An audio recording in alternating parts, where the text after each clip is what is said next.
Excellencies, dear colleagues, Ms. Nakamitsu, Ms. Kasperson, ladies and gentlemen. Let me start off by extending to all of you my best wishes for the new year. It is an honor for me to be the first president of the 2018 session.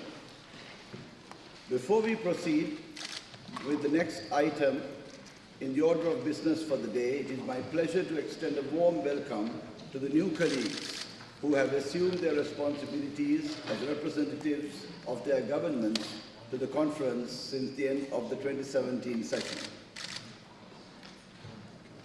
His Excellency Michael Gaffrey, Permanent Representative of Ireland, His Excellency Claudio Julio Della Punte Ribeiro, Permanent Representative of Peru, His Excellency Ala Yusuf, Permanent Representative of Egypt, His Excellency Socorro Flores Liera, Permanent Representative of Mexico,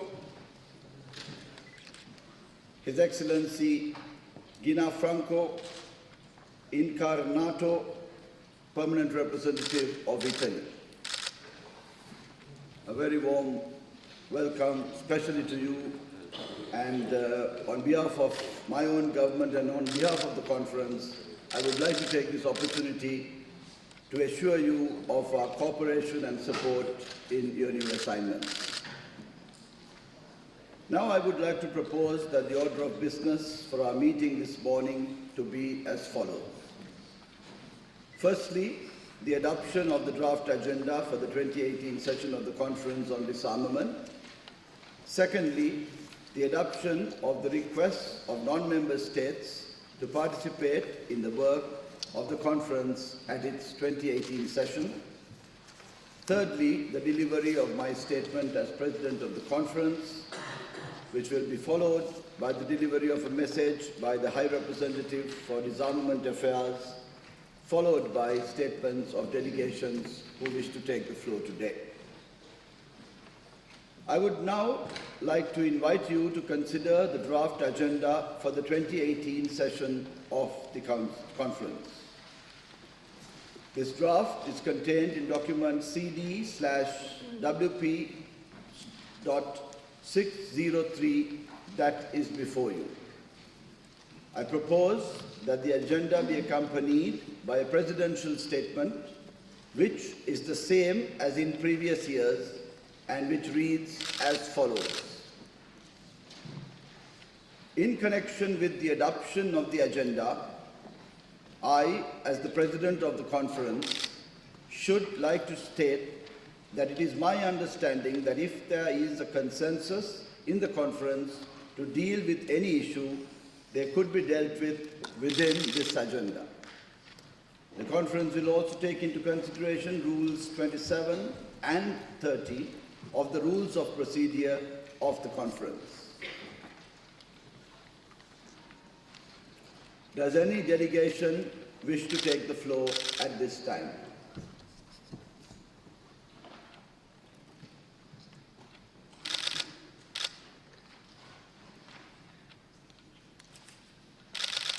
I see none. It appears that the conference can adopt the agenda.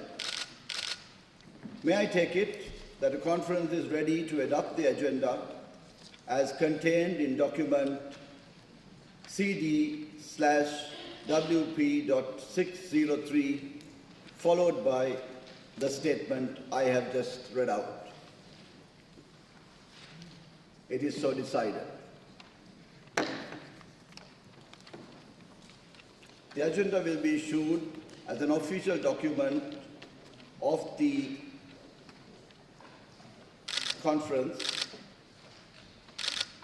by the Secretariat. Let me now turn to the list of requests from states not members of the conference who wish to participate in our work during the 2018 session. The requests received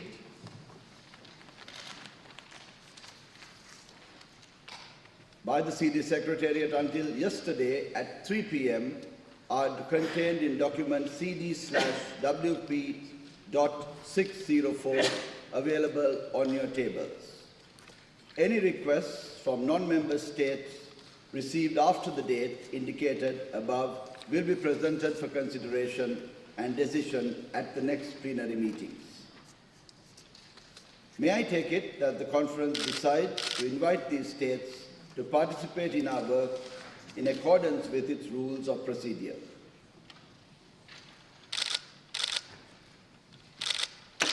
It is so decided. Allow me to suspend the meeting for a brief moment in order to allow the representatives of the non-member states who have just been invited to participate in the work of the conference to take their seats in the council chamber. Meeting is suspended.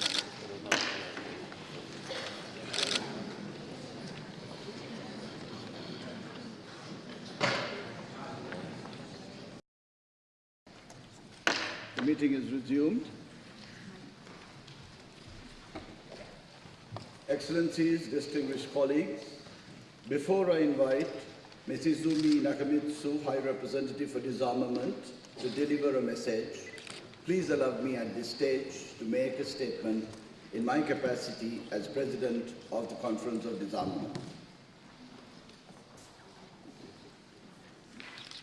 Madam Izumi Nakamitsu, High Representative for Disarmament Affairs, Ms. Anya Kasperson, Deputy Secretary General of the Conference on Disarmament, distinguished members of the CD, ladies and gentlemen. Sri Lanka is honored to assume the responsibility as the President of the Conference on Disarmament. It is yet another manifestation of our steadfast contribution and consistent engagement in the field of disarmament over several decades. As a member state of the non-aligned movement, Sri Lanka made its advent into the Conference on Disarmament in 1979 as one of 8 new members admitted following the United Nations General Assembly Special Session on Disarmament, SSOD-1, and since then has been playing key roles in its deliberations, and subsequently in the Conference of Disarmament as well. International treaties and initiatives on disarmament and non-proliferation have helped in shaping the world's security architecture in order to achieve the common objectives of complete disarmament. Whilst the international community has been active in galvanizing that architecture, it is evident that much of it is left to be desired in enhancing international security. The pace of multilateral disarmament as well as non-proliferation must be accelerated, taking into account the security interests of all states and on the basis of the principle of undiminished security for all.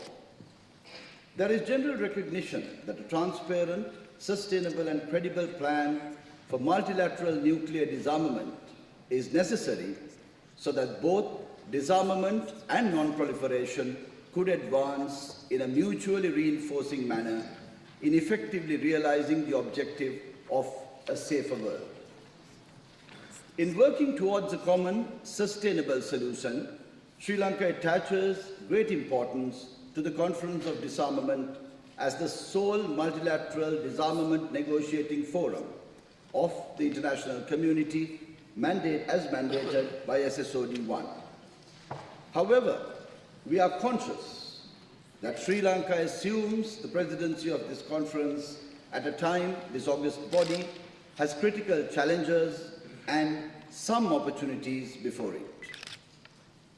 Given the two-decade-long impasse, many appear to be disheartened over the prospects of the CD. We are conscious that the underlying factors for this long stalemate are not necessarily limited to this room, but are also connected to the complex global security environment. The situation is further complicated due to the increasing threat posed by non-state actors, which warrants serious consideration within the CD agenda.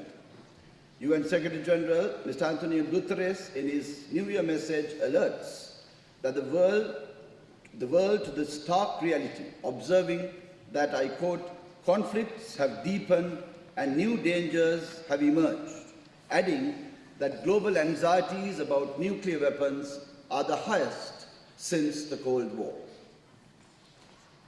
The advancement in technology will also be the key driver in the future of warfare, and the rapid advances in military technology poses an additional challenge to global security. Therefore, in line with other fora, such as the CCW, which in recent years has taken on issues such as laws, the CD must also consider a fresh approach on these issues in order to remain relevant and responsive to the contemporary developments in the field. The CD also cannot function in a vacuum. As was envisaged in the SSOD-1, while fulfilling its mandate as a single multilateral disarmament negotiating forum, it must be receptive and be enriched by the parallel discussions and deliberations that are taking place outside the CD, in other disarmament fora and initiatives, as well as by giving due recognition to contributions from civil society and academia and entrepreneurs. In this context, I note that the 2018 disarmament calendar provides us with many such opportunities, including the second preparatory committee for the 2020 NPT Review Conference and the UN High-Level Conference on Nuclear Disarmament. Furthermore, we also welcome the proposal by the Secretary General of the Conference to hold a third informal civil society forum this year. Although the present is facing a stalemate, we also have some reasons to be hopeful. At times when the international security environment was even more complex and challenging, the CD was able to make progress on important issue areas. This underlines the capacity and the ability of the CD mechanism to deliver results within its current format, should the member states wish to use it effectively and efficiently. The CD also draws its strength from the fact that it is the forum where all key stakeholders are available to engage. The conference should make use of this critical composition, which is lacking in the other disarmament initiatives outside this conference. With the adoption of the 2030 Agenda for Sustainable Development, where the entire UN architecture has reformulated its work to better respond to the realization of the SDGs within its respective mandates, the CD, as the single negotiating body for multilateral disarmament treaties, should also contemplate as to how its work could contribute to the collective realization of the 2030 Agenda, given the importance of durable peace for sustainable development and vice versa. Excellencies, the CD holds a significant responsibility with regard to a rule-based international order that we as members of the UN family are seeking to uphold.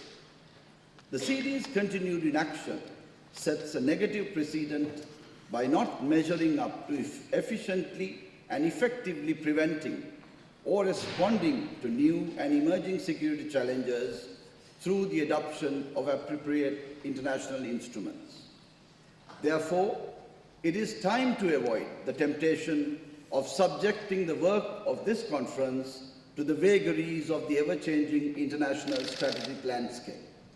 And instead, we must endeavor to harness its potential to build common ground to achieve collective security. Sri Lanka hopes to remain proactively engaged within the Conference on Disarmament to help achieve this objective. As the President of the 2018 session, conscious of the expectations of this conference, We began our consultations immediately after the conclusion of the 2017 session, including meeting with Ambassador Julio Halce of Spain, the last president of the 2017 session, and Ambassador Heaton Lee, chairperson of the Way Ahead Working Group. Since then, I have held more than 30 consultations, multiple times with some delegations, and the permanent members of the Security Council and 5 presidents to follow in the 2018 season, as well as other member states, in an effort to understand the opportunities and the challenges before us. One significant point that emerged from these consultations is the need for greater coordination among the P6, given that 4 weeks is not sufficient for any president to bring about a meaningful result. The other P6 member states have not only been bilaterally consulted by the First President, they also have jointly engaged in informal consultations with the Secretary General of the Conference on 3 occasions over the past 7 weeks in trying to build coordination among the 6 presidencies. This should contribute towards a positive start of our work for the year, as well as to facilitate a continuous flow of work throughout the year. Sri Lanka fully acknowledges the importance of establishing a program of work for the CD early. We believe, however, that it should evolve through an expeditious process of consultations and consensus making. During my consultations so far, delegations have reaffirmed their willingness to engage in this regard. However, further efforts are required to build convergence on any of the agenda items with a view to developing a POW. Nevertheless, we note that over the past years, a number of sound proposals were presented, some even reaching near consensus, but due to circumstances failed to sustain momentum. It would be worthwhile for this conference to revisit these proposals in their original packages or as individual items as part of a stock-taking exercise with a view to explore commonalities and possible modifications that may be required to adapt them to current circumstances and realities. Such an approach may help us in finding points of convergence on a possible POW. We therefore hope that the document compiled by the CD Secretariat, which was circulated last week, will facilitate an open and informed discussion. I look forward to this discussion next week and invite delegations to consider presenting fresh ideas and innovative approaches, including through written submissions, which could bridge the existing gaps. The process suggested could be result-oriented if the key players and other members show willingness to engage. As we make all efforts to achieve consensus on a program of work, it is also important to ensure that the very little time we have in the conference is put to good use. Therefore, it is my intention to seek to have substantive discussions on the CD agenda items which could lead to greater understanding on each other's positions, as well as to enlighten ourselves on related developments that are taking place outside this conference. Excellencies, dear colleagues, it is the collective will of the membership that will shape the future actions of the CD. Therefore, the ultimate burden rests on both your countries and mine as members of this conference to remain engaged in trying to build mutual trust and confidence, as well as to find common ground in order to reach consensus. While defending respective national positions in this forum, it is also the responsibility of all of us to communicate and advise our respective capitals on where flexibilities and new thinking could pave the way for positive developments and to deliver tangible results.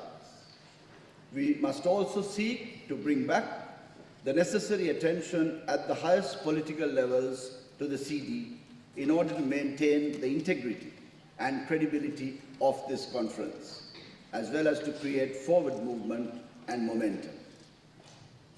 I assure you of the commitment and dedication of my delegation to work closely with all members of the conference in an open and transparent manner in discharging this important duty as the first president of the conference of its 2018 session.